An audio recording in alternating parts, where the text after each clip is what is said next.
Hi, welcome to Stories of Art. My name is Karel Huidekoper and today I'd like to tell you the story of the Augustus Prima Porta. That's this wonderful sculpture that today you can find in the Vatican Museum in Rome. Well, in the Vatican obviously, but that is in Rome. But before I start, I usually start my videos with me in the picture and now I'm not here. That's because I had some trouble with my video setup and I wanted to make a video anyway, so I decided to just skip it. So, in case you clicked on this video just to see my handsome face, I'm sorry, I'm not here. But of course, I hope you're here for the stories of art, and if you are, in that case, you won't be sorry. This is a fascinating story. Let's begin with the title, the name given to this sculpture. It's the Augustus Prima Porta. It comes, of course, from Augustus, the man depicted here, and Prima Porta, and that's the place where it was found. It's a town about 10-15 kilometers north of Rome, that is, of the ancient city. These days it has been engulfed by modern Rome and is considered an area of Rome.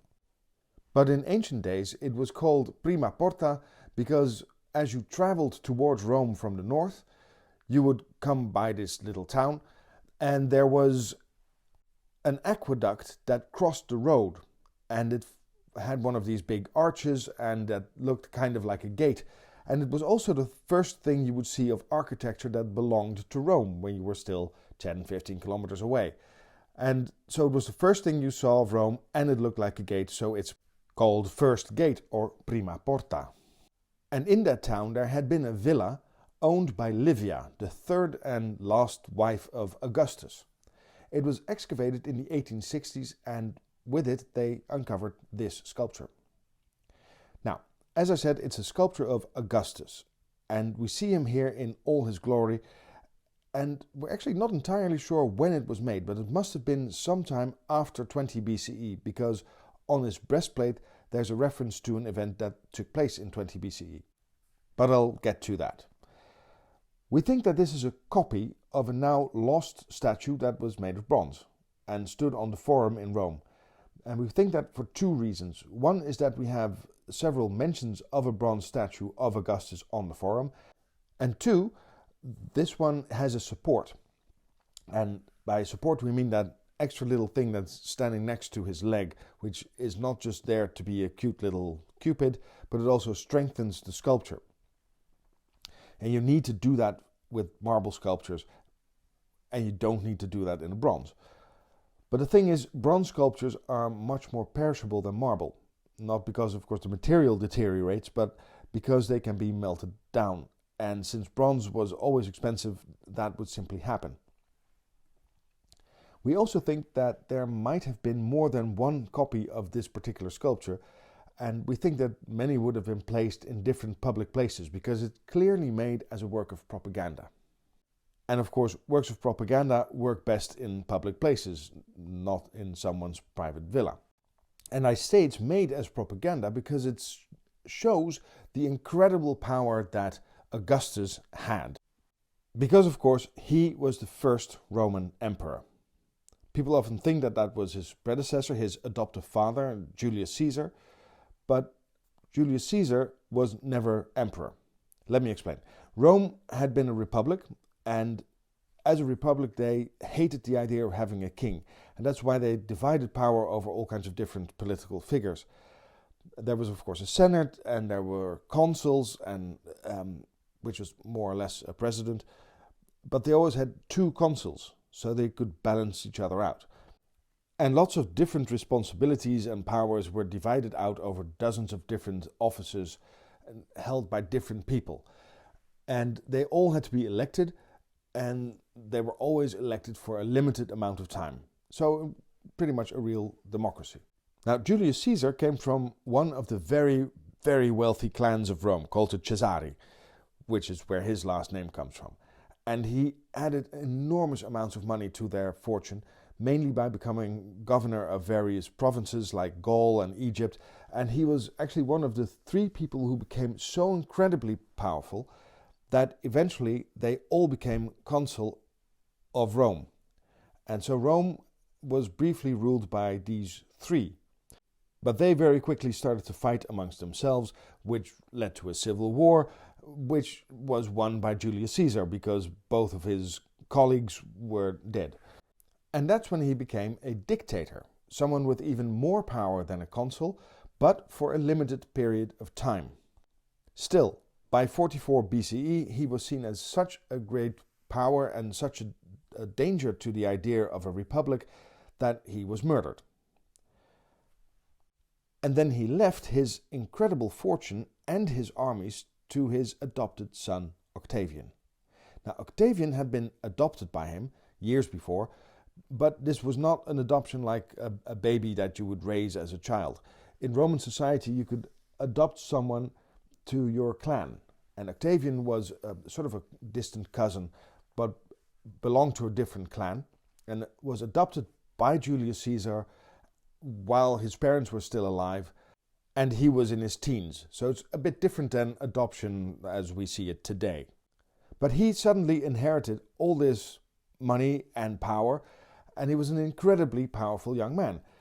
Now, the Roman Senate tried its best to go back to the old age of dividing power, but Octavian soon became one of the leaders of Rome, and they again tried to have 3 consuls, which again went wrong and led to an incredibly long and bloody civil war. It lasted for 17 years, and his main rival, the main rival for Octavian, was Mark Antony, the man who would marry Cleopatra just as Julius Caesar has done before him. And it took 17 years before Octavian had beaten all of them. And he didn't just do that on the battlefield. He also did it by gaining more and more power within the city of Rome and the Roman government, by accumulating more and more different offices and jobs and titles within the Roman political system, and by having so many of them, he eventually became extraordinarily powerful, or even all-powerful, within Roman society. And eventually they gave him a title that no other politician before him had had, and that's the title of Augustus, which means something like the exalted one or the highest one. And it's the word that the Romans eventually would use to signify what we would call an emperor, because before that they didn't have a word for that. In fact, during the ascent of power of Octavian, many Romans would have denied, to themselves at least, that this is what was happening.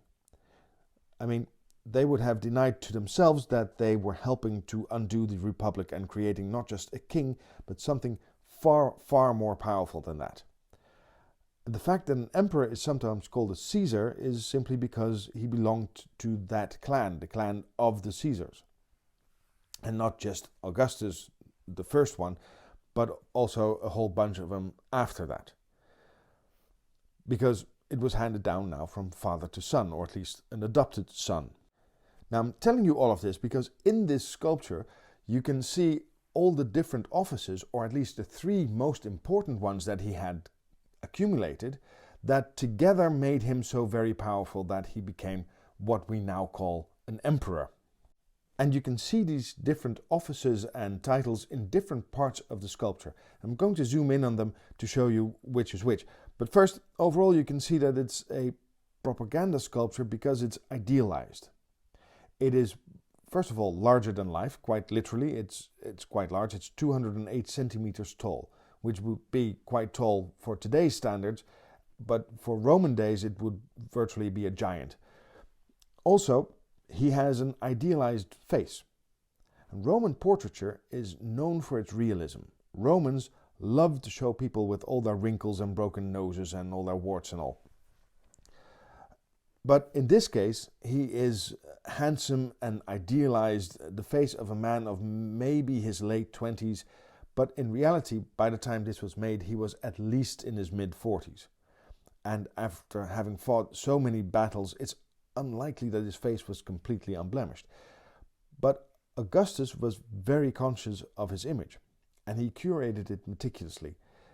In his sculptures, he never ages, even though he lived to be in his late 70s. Now, he is standing in a posture that is reminiscent of the Dory Forest of Polykleitos. And the Dory Forest, or a lance bearer, is a sculpture by the sculptor Polykleitos that had been made centuries before that in Greece. We don't have an original of it, but we have many copies of it found in Rome, and we know therefore that it was very popular there and would easily have been recognized by anyone in Rome as that sort of stance. Now the Dory Forest has one of his hands up because he's leaning on a lance, but Augustus raises one hand for a different reason. He is speaking. This is known as a speaking gesture. So he's either addressing the troops or the people of Rome or something like that. And he is obviously wearing a military uniform. Now that's telling because, as I said, we think this sculpture, the original of this one, stood on the Forum in Rome. And it was actually illegal for anyone to carry weapons on the Forum. The only time you would ever wear a uniform or anything military on the Forum was if you were a commander being celebrated for a victory. You know, after these parades they used to have. But this doesn't celebrate a particular victory. This simply tells us his victory over all of Rome. So standing in a military uniform on the Forum is an added statement of his power. Because one of the most important offices that he held was the office of Imperator. I think that's the way you would pronounce it. And you can see how you spell it up there. Now that's the word where we get the word emperor from, but at the time it was the title of a commander-in-chief of all the Roman armies. Before that time, all kinds of Roman politicians could have their own army, and that was part of the idea of balancing power. And that had the benefit of making sure no one would ever have absolute power, but it had the major drawback that it could easily lead to civil war. And after decades of civil wars, people had had enough, and so they gave up that right, and they decided that all the armies should be commanded by one man. And in a way, it worked, because during the rule of Augustus, all of Rome was at peace, and it's even known as the Pax Romana. Now, on his cuirass, that's this breastplate that he's wearing, there are pictures and allusions to some of his most important victories.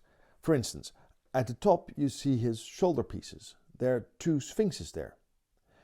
They most likely refer to Egypt because that's where sphinxes come from. And in this case, it was Egypt where he finally defeated Mark Antony and, of course, his wife Cleopatra.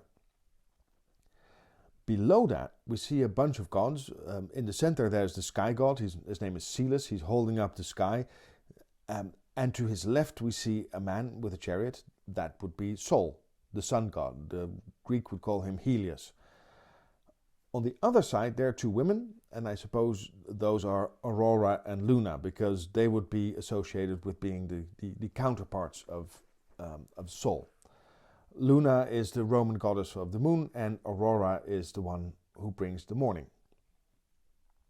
Now, one register below that is the important part, because there on either side we see personifications of the subjected peoples of Rome, but the centerpiece is the special one. There we see a man handing over a military standard to another man. This most likely is the return of the standards by the Parthians. A generation earlier, when Julius Caesar had his fight with his two colleagues, he had this fight with his competitor Marcus Crassus. Now Crassus had campaigned against the Parthians and had been soundly defeated. So much so that the standards of his armies had been captured by the Parthians, and that had been an enormous humiliation for the Roman armies. So 34 years later, in 20 BCE, Augustus negotiated a peace with the Parthians. And as part of the agreement, they returned the standards of the army. So it's a great victory for Augustus, albeit a diplomatic one. And, of course, it shows how much better he was than even his father's greatest foe. In the lowest register, we see three gods. On the sides, there's Apollo riding a griffin, and on the other side, Diana, Artemis for the Greek, and in the center we see the goddess Terra Mater, an important goddess of the earth. I think we would call her Mother Earth. Now, another one of his offices, the one that he held, he combined, we can see in this sculpture. If we look at his left hand, you can see that there's sort of a stick as part of the sculpture, and you can also tell that it's supposed to run for longer and that it ran through his hand. And we think that this used to be his consulary baton. That's a sort of a scepter that was given to a consul. But Augustus was given a special one on the same occasion where he was named Augustus, because then he was also made Princeps of Rome. Now the Senate had always had a leader, something like a chairman, that was called the Princeps of the Senate. But in 27 BCE they made Augustus Princeps of Rome, meaning the leader of Rome. And this baton signifies that. Of course, Princeps is also where we get our word for prince from. Now you can see that he's also wearing this very long cape that he holds in these folds in front of him. And it's actually not just supposed to be a long mantle or cape, it's supposed to look more like a toga, the sort of thing that a senator, or more importantly, a priest would wear. Because the third of his most important offices was that of the Pontifex Maximus. That is the highest priest of the Roman Empire. He would stand above all other priests of all the different gods and all the different sects that were part of the Roman society. Of course, that title still exists and now is given to the Pope.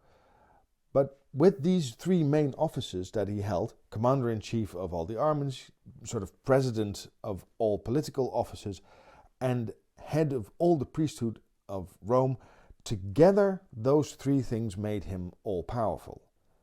So powerful, in fact, that he could actually work on becoming a god for himself, which he did. He had his lineage, and that of his adoptive father, Julius Caesar, traced all the way back to Romulus and Remus, the founders of the city of Rome, and then to Aeneas. Aeneas had been a prince of Troy and had fled the burning city, according to legend, and then he sailed the Mediterranean for ages and ages and had all kinds of adventures, pretty much like Odysseus had as well. And he ended up landing in Italy, where he founded a city near today's Rome, because Rome didn't exist yet. And that city was held by a king for generations, and the last king there was the grandfather of Romulus and Remus. But crucially, Aeneas was a son of Venus, and Romulus and Remus were the sons of Mars. So Augustus claimed two gods as his ancestors. And we can see an allusion to one of those in this support of his leg. This cute little Cupid is, of course, a son of both Venus and Mars. And he took this idea of a divine ancestry very, very seriously. And we can hear that in the fact that he named 2 months of the year.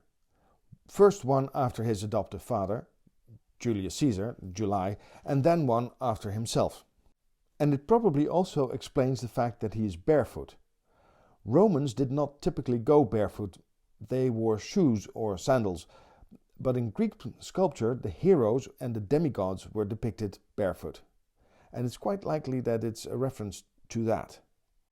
So there you have it, the entire sculpture. Every detail of it is made to show us the power of Augustus.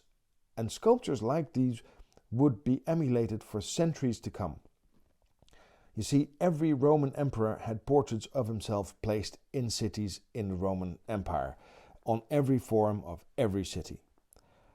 They were always larger than life, but over time Romans started to see that it was quite expensive to keep making these sculptures whenever they had a new emperor.